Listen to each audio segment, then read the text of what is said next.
So hello and welcome to the Sex and Relationships podcast. I'm so pleased you can join us. I'm Clare Prendergast and I'm here with my colleague Janet Eccles. Hi Janet. Hello Claire. This is the podcast where we're drawing on all our years and years, yes we're very old, years of working as sex and relationship therapists. Speak for yourself. So Janet, today we're talking about losing it. And we're not talking about losing it in terms of losing our minds, losing our equilibrium and our clarity. I'm thinking about times I've lost it as a mum, lost it as a partner, lost it as a neighbour. We're not talking about that emotional losing it. Today, we're talking about losing it for our dear male listeners who are struggling with erectile difficulties. They're not having any erections, or their erections have become unreliable, inconsistent. And I think this can be a really, really terrifying experience. It's interesting here you say, about our male listeners and how it can be, quite scary and devastating for some men. But obviously also it can be equally scary and anxiety-provoking for partners. The big fear in the partner's mind is they've gone off me. They don't find me attractive anymore. So, before we start talking about erections and the problems and how to help, I think, as always, we start with, if this is happening to you or to your partner or someone, that is confided, then, talk about it and talk to your partner about it and reassure them, because there is sometimes such a strong emotional response to losing an erection, not being able to stay in erection, that there is a danger that I'll avoid sex altogether. And then that, of course, can then lead to ruptures in the relationship and relationship problems. That's such a good point, Janet, because I'm just sort of running through the sort of back catalogue of couples I've worked with where this has been part of the presenting difficulty. We'll talk about what can cause erectile issues in a bit. But yes, that propensity to take it personally, to think you no longer find me attractive and that's why you're not getting hard for me. And this is in same-sex couples as well as heterosexual couples. Mm-hmm. And then the erectile difficulties kind of get lost in the sort of reassurance of the partner who doesn't feel wanted anymore, doesn't feel attractive anymore.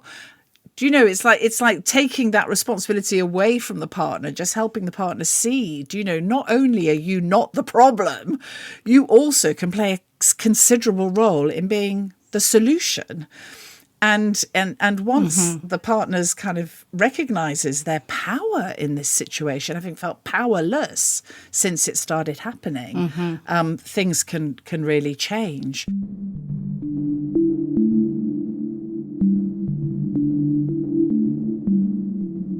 If you begin to have erection problems, it's always a good idea to go and speak to your GP about it, because what we know about this is that sometimes having problematic erections can be the first sign that there is a medical condition, a health issue at play here. Yes, these physical illnesses that could be indicating are often quite manageable if you know you've got them. Things like diabetes, vascular disease, epilepsy, sleep apnea, MS. Some of them are quite serious illnesses, but if you don't know you've got them, they're much more serious. And your erectile issues could actually just be a warning that something's not right. Go and get checked out and go and get the treatment and the changes that are needed to manage this condition and not let this condition run away with itself and become a bigger problem than it need be. Absolutely. And we also know that if you are suffering from a condition like prostate cancer, bladder cancer, for instance, if there is a surgical intervention and there may have been some nerve damage within that surgery, that also can then affect erectile dysfunction. There are some things that, can be changed very easily. How much alcohol do you consume a week? If you take any recreational drugs, is that having an effect? We know that being overweight, being obese will lower testosterone levels, and that obviously will then go on to affect erection functioning. If you do go and have a testosterone test, ideally it should be done before 10 o'clock in the morning, because that's when you're going to get a most accurate result. And we also know that the side effects of some medications will impact on both, sexual desire, libido, and therefore that in itself may impact erection functioning as well. But I guess one of the most common things that we see, Claire, is people who are struggling with stress and anxiety. So if you are working too many hours, if you aren't doing enough to put something back in the battery, if you're going through grief, if you've been, through a really difficult period in your life, redundancy or relationship breakdown, all of these things can impact on erectile function. 100%. And a lot of these difficulties can kind of overlap with each other. So if you are suffering with insomnia, or you're waking in the early hours of the morning and your head's really busy, these are in many ways nothing to do with your penis and what it's doing, but they will be affecting your ability to achieve and sustain an erection. Absolutely. And I think a good indicator is whether you get morning erections or erections after sleep. If you're getting a strong, healthy erection soon after you wake up, then that would suggest that your testosterone levels are perhaps okay. But we would still say, please go and get them checked out by your GP. And then we can rule out all the health conditions, all the side effects of medications, and then we can do what we do, Claire, which is looking at the psychological and emotional reasons that may be behind erection problems. Yes. And I found, I sometimes get men referred to me who really yearning to have a physical problem. The stigma associated with psychosexual difficulties can still be quite big for our male listeners, and just really want to encourage you to kind of step through that. This is so often a treatable and fixable condition, whatever the cause. And, whilst we talk about this for a living, don't we? And it's very easy for us to say, put the embarrassment down, put the shame down, put the stigma down and come and talk to us. It's okay. But it's, I think it's easy for us to underestimate sometimes the devastation that, loss of erection can cause in some men. And it can often mean loss of identity, or a feeling of being, emasculated, or, I'm not good enough for my partner anymore, or sort of aging, or whatever it might be. And I think one of the greatest things that we can do is help people to understand that this is not shameful. Very often, whatever is happening for a good reason. And we see it as a sign, as a symptom, as opposed to this is a life quality threatening problem.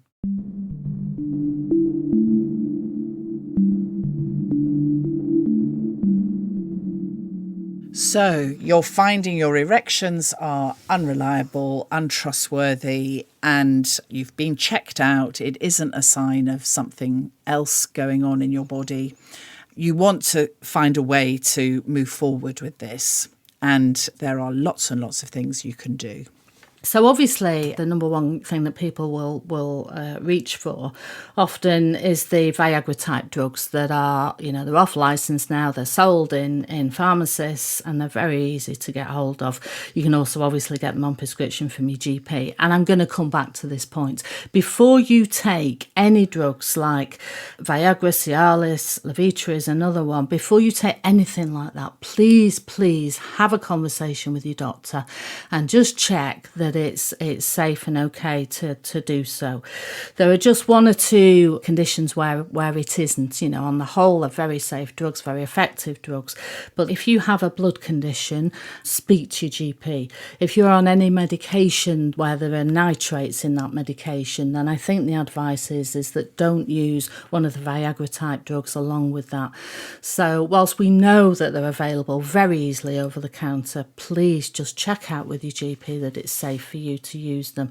And the way that those drugs work is that they widen blood vessels, and it helps the blood flow and gorge into the penis and will help you get an erection and sustain an erection. The only time that those drugs don't work in an emotional or psychological sense is if you do not have desire for the person that you're with. So if that isn't there, these drugs are not going to help you. Other things that perhaps take a bit more time and effort are, vacuum pumps have been on the market for years and years now. Again, they're easily available. They start around £100 for a decent one, and you can buy them on websites such as Stress No More, which is a health and wellbeing site. Implants also, penile implants, which is sort of like a prosthesis, which is implanted into the shaft of the penis through usually a small incision at the base of the penis, between the base of the penis and the scrotum. And basically what these do is there is a pump in the scrotal sac, and by hand you can pump up your penis yourself until you have an erection that you're happy with, and they generally work very well. I've certainly worked with clients who've had that done and been very happy with the results, and that can be really helpful if, say, you have a venal leak in the penis, which is where blood will leak out of one of the vessels, and it's not a problem health-wise, but it will affect erections. So that's a really helpful treatment for that. There is a pellet that can be inserted into the urethra. Again, this will come through your GP's referral onto a sexual health specialist. It's called Muse, and that is like a tiny little suppository which can help get an erection. And then going to low-tech options are the good old penis ring, or cock rings as they're sometimes known. You can get these in Boots or Superdrug or pharmacies. They can cost about £5-6. And, again, just once, if you can get an erection, what you can do is just slip a penis ring on just to the base of the penis, not around the scrotal sac, but just to the base of the penis, and that will help the blood stay in place. And then there's Kegels exercises, which are, exercises that are exercise the pelvic floor. They're good for men and women. Often women are, advised to do them after childbirth, because what these exercises do is strengthen the pelvic floor and therefore will help you to sustain better erections, stronger erections, and keep an erection for longer as well. And I'm sure you use Kegels in your practice. Yes, because I was struck then you were sort of running through a list of interventions that are outside the body, whether they're drugs or equipment or surgical interventions, apart from the cock ring. I mean, that could be a great invitation to your partner if you just kind of, the cock ring's out on the side of the bed. It's like, oh, it's one of those days, is it? Okay. It can be a non-verbal sort of invitation into let's play later. Whereas Kegels is, it is a fancy word for pelvic floor exercises, but in sex therapy we refer to them as Kegels because it's our nod to Mr. Kegels, aka Dr. Kegels, who recognised the connection between these exercises and our sexual functioning. And you can look online, if you just put Kegels into the search bar, you'll be able to see lots and lots of directions around how to do them.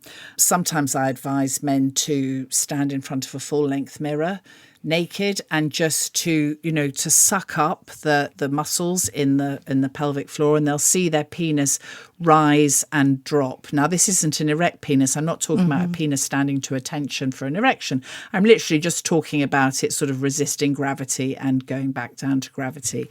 And you'll be able to see that you are turning these muscles off and on. Are you doing them now, Claire? Because, I am. I can't talk about Kegels without actually doing a few. But you can do them on the bus, you can do them in the car, you can do them in a meeting at work. Nobody knows that you're doing them.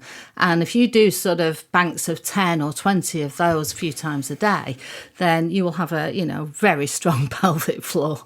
The other thing I was going to say is if you're at all interested in yoga, you sometimes can find yoga teachers who will, or Pilates teachers, or I do something called mitzvah.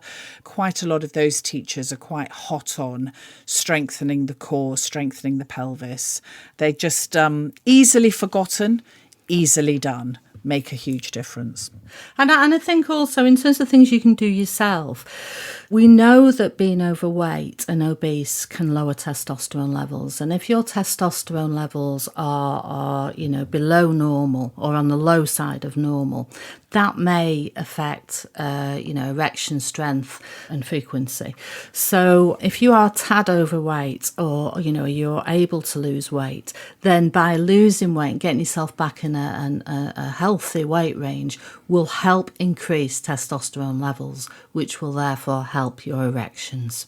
And I'm just going to expand that out a bit further, Janet, to think about your lifestyle. Mm-hmm. Are you overweight because you've become really sedentary? You've started drinking every day?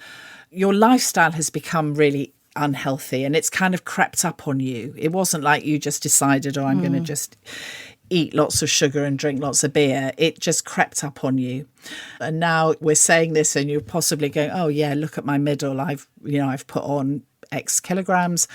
It could easily become a sort of catalogue of reasons to beat yourself up. This is not going to be transformed by being mean to you. The way through is to start noticing, I haven't had my eye on my body and my lifestyle. I've let that slip. I've been busy with whatever I've been busy with. But now these erections or these non-erections are here to wake me up to actually this body needs looking after and working out what that is for you. And then your erections start returning. Yeah, yes, indeed.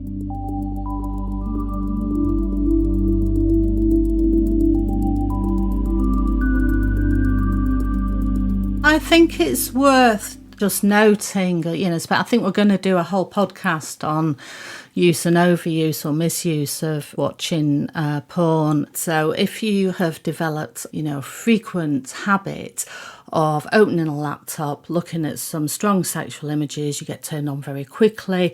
You might sort of have an orgasm very quickly, or you might try and stay in the zone, edging as it's known, for some time. And then you have an orgasm through that stimulation. There can be a risk of becoming overstimulated and your body getting used to that. And then, you go with your partner who you may well have been for years and years, and it's just not the same level of stimulation that you can get online. And I think, yes, you mentioned your partner and a relationship that you might have been in for years and years. But I think also I see several, I often see younger men who maybe aren't in partnered situations, but are similarly challenged because the physical stimulation that they give themselves when they are masturbating to porn, the way they hold their penis is radically different to how they are touched by another.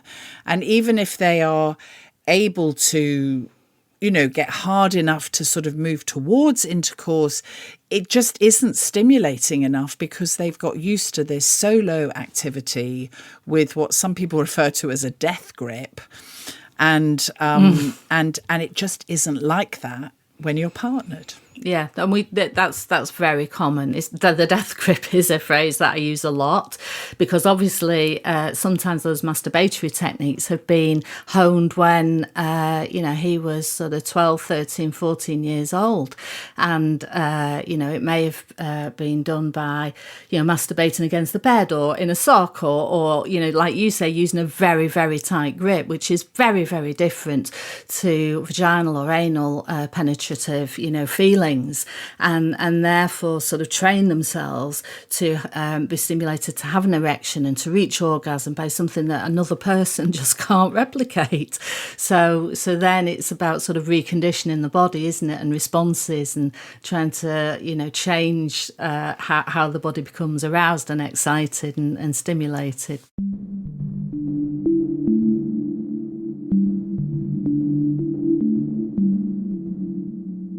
Now, it's probably the time to move on to working with men, and and I don't know about you, but I certainly work with men of literally all ages, from late teens right up to sort of 70s, who at some point in their lives, are struggling with erection problems. There are times in our lives when we are going through tricky times, more stressful times, we've got a lot on our plates, or we're suffering with an illness or whatever, where, erection functioning may well be affected. And we would see that as completely to be expected and normal. Why would you expect your penis to be okay when the rest of you really isn't? So, just to normalise that, as you get better, then very often your erections will get better. But the hole to avoid, the trap to avoid, is if it becomes a thing, and this is what I want to talk about next, Claire, because as we said at the beginning, anxiety and pressure around erections will become the main problem if they're not kept in check. So, you may have lost an erection one time because you drunk too much that night, or it's on the back of an argument, or whatever it might have been, and you lose your erection, but then you are so affected by that, you're so devastated by that suddenly it's like the world has ended, and well, what if it happens again? And then, of course, the next time you have a sexual experience, that anxiety, that little, devilish imp is in the mind saying, don't lose your erection because then you'll have another argument, or they'll think that you won't fancy them, or whatever it might be. And then the stress begins to build. And then actually sex, doesn't become something that is fun or pleasurable or, a way of bonding or whatever it might be to you. Sex then becomes something that is anxiety provoking and something to get through, and a performance, that awful word that, gives me an allergic reaction, that it becomes a performance and I have to achieve these goals. Otherwise, whatever it means to you. And the way our thoughts generate our feelings and our behaviours, I think, is also in the mix. So that wonderful summary you've given of what it can be like to be in the head of someone who's had unreliable erections can then lead to, for example, we've started having a bit of a kiss and a cuddle. Oh, an erection has arrived, and then you're trying to ram it in. It's like this, Nicely put. It's here, we better use it. And maybe your partner's nowhere near ready for intercourse. Maybe it's just you're trying to have sex from your heads rather than from your bodies. One of the things we can do is I don't know, I keep saying we, I haven't got a penis, I need to stop saying we. You can almost dissociate. You stop being home in your fear around what is going to happen and am I going to pull this off? And your wonderful, seductive, loving, kind, funny, generous self leaves the space, and somebody else is there who is obsessively trying to deliver intercourse with a hard penis. And I suppose that's one of the things that we try and work with people is learning, how to not panic at that moment that it's here, and if I don't make the most of it now, it's never going to come back again. And even people that I've worked with who have been in very solid, secure, loving relationships, once you begin to drill down into, tell me about those anxious thoughts, and what does that mean to you, and what does that mean to you, and what does that mean to you, that often it will come down to, if I lose my erection all the time, they might leave me. And then you might be like, is that a rational fear? Is that rational? Are they really going to leave you? And then in a cold light day, it'd be like, no, probably not. But that in the moment, it's very easy, isn't it, to spiral off into those places. One of the ways that I work with this is to ask, the person to do a thought record and really understand what are those thoughts that are rushing through your head and how bad do they get. And often it does get down to, I'm a failure, I'm not a good lover, I'm not a man, and, really devastating awful, sad things to hear. And so one of the things that I like to encourage, and I'd be very interested, Claire, to hear how you sort of help to change people's thinking as well, is to think about this is not the end of the world. That is not a catastrophe, because you can still have a nice time sexually with your partner without an erection. And I tell you, I wish we had a quid for every time that we say, that sex isn't all about intercourse. It's not all about penetration. There are loads of other things that you can do that will bring on an orgasm or that will increase sexual pleasure. So one of the conditions that I use commonly, I'm sure you do as well, is a technique called wax and wane. If you think about arousal on a scale of 1 to 10, when you're on your own, you can do it with a partner, but it's best, I think, to do it on your own and get used to how your body will work, is that you stimulate yourself to get to maybe like a 3 or a 4 out of 10 in terms of arousal. And then we say, and then let it go. If you had the beginnings of an erection or a semi-erection, let it go. And that often is such a, what? I've been spending all this time trying to get it and keep it. Like, let it go, are you mad? But it's, no, let it go. And then stimulate yourself again, and then maybe take yourself up to maybe a 6 or 7 out of 10. And then let it go. And then on the third time, you can bring it back, and then you can go to orgasm. And once you get used to that technique, that you can see your erection come, you can see your erection go, and then you can bring it back, and then you can let it go. And that, I think, can be really helpful psychologically in dealing with that panic of, I've got an erection, I've got to do something with it. That actually, no, you can let it ebb and flow, you can let it wane, and you'll be able to bring it back again. I think that observation of doing it alone first, so you can grow your confidence in this actually is a thing. It probably isn't how you've been masturbating to date, and it does take a lot longer. It's like if I could just knock one out in the shower, Claire, it's part of my morning routine, and it's time efficient, and I'm a busy man, and it's like, yes, fair enough, I take your point. But actually, if you're going to turn this round, you do need to start investing time in you and your relationship with your penis. When I'm working with couples, then the partner will have a sort of similar but different, depending on what their vulnerability is. They'll also have some self-play assignment. So in their conversation, they may start talking about, how's your individual work going? I've discovered this. In my individual work, because I would argue the core of the solution lies in the being able to talk about this with each other. And being able to have a little encounter, which may or may not involve an erection, may or may not involve intercourse, but likely will enjoy playing together, having fun together, and trusting that somewhere this erectile issue that's come into our mix will go. But meanwhile, we're going to come at it in many, many, many ways. We've talked about lifestyle, we've talked about exercise. Now we're talking about talking, but also playing both together and separately. Yeah, and of course, the first thing that we do very often working with couples is we put a sex ban in place. And the reason for this is, we take the whole pressure away about sex, and in this case, in erection functioning. We don't care if you get an erection or not. You're not allowed to do anything with it. So it's sort of irrelevant whether you do or not. And then we encourage the couple to, reconnect physically, but knowing that there's no danger of this leading to, any sexual play or intercourse or anything. And often just that being together in an intimate way, being naked, you're still doing something that you would only do with each other if those are the boundaries of the relationship, that you're still having that very intimate connection and bonding connection, with the touch and exploring each other's bodies. But if it's all about the penis and if that's not working, I might as well take my ball home then what a tragedy that is, because you're missing out.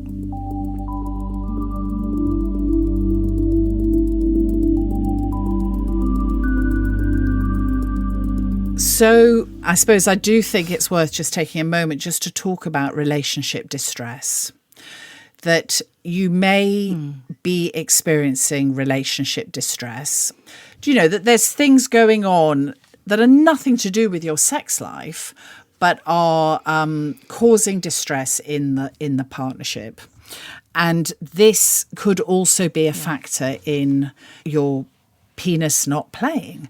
And another one is when relationships end. I've worked with men who've come out of the divorce process and are having erectile difficulties, but expecting your penis to be able to jump to attention and play when you've just come through a particularly difficult marriage ending, it's just not realistic. It's like you will get better, but in the short term, there's some coming to terms work to be done. Yeah, that's a really good point, Claire, because obviously in relationship breakdown, the sexual relationship can become a bit of a war zone, and anybody who has felt criticised during, around sex or felt very unattractive sexually with a partner, you're absolutely right. You can come out like the walking wounded. And that then may well, because it wouldn't it, prohibit intimacy in the future? Because actually what you've learned through personal experience is that being intimate, being very close, being vulnerable with somebody can be a dangerous thing, because what if it goes wrong? What if they decide they don't like you anymore? What if they decide that someone else is better? So your sort of conscious mind might be saying, I really want to have sex and I really want to get an erection, but your unconscious, your subconscious that's badly bruised might be saying, don't think so, this is too dangerous, you might get hurt again. And that can manifest, emotionally as well. So I think we're probably coming to the end of our time today, Janet. Before we wrap up and say goodbye, shall we do our top tip for the men listening who found themselves struggling with this area? Well, I think if I had to give any, advice in a nutshell at all, it would be, this is happening to you, whilst you figure out what help you're going to get, how you're going to, help yourself with it, remember that it is not the end of the world. So what's your plan B? What's your plan C? What else can you do? If your partner likes oral sex, then become really good at that. And then you can forget about your penis and then your erection might come back. It might not, but it might do. And I suppose mine, we've talked all around in lots of ways, but I suppose if I was going to pull one thing to say to end today is to remember that your body is not your mind, but your body is impacted by your mind. And I think it can be really helpful to start being curious around what your thoughts are doing. We have the neuroscience in now. I may have said this before, but we all of us have in excess of 73,000 thoughts a day. And you can be pretty sure that you're not noticing a lot of those. An awful lot of those are just, going along all the time under the surface. And if they're scaring you with, if I don't get hard now, then get yourselves a notebook and just start logging what your mind is doing that is making this so much harder. Test the veracity. And if it's not true, which I highly suspect it isn't, substitute a thought that is more accurate about you. And whilst failure is such a sort of pithy put down, you might find you write a whole paragraph about who I really am. I'm not that because I'm this, and start having this conscious thought relationship with yourself and your body and your intimate world. You are so much more than your penis. Indeed. So thank you. Thank you, Janet. Thank you, everyone. Thank you so much for being with us today and listening to us chatting about losing it. If you'd like to read more about what we've been talking about, then please do visit our website, thesexandrelationshipspodcast.com. Yep, that's it, thesexandrelationshipspodcast.com. And on the site, you'll find there's a section where you can leave questions that you'd like us to explore in our chats. We really, really, really want to hear from you. We're only relevant if we're in partnership with you. So please let us know what's on your mind. It's been lovely chatting, Janet. Until next time. Bye-bye. Bye, Claire. See you next time.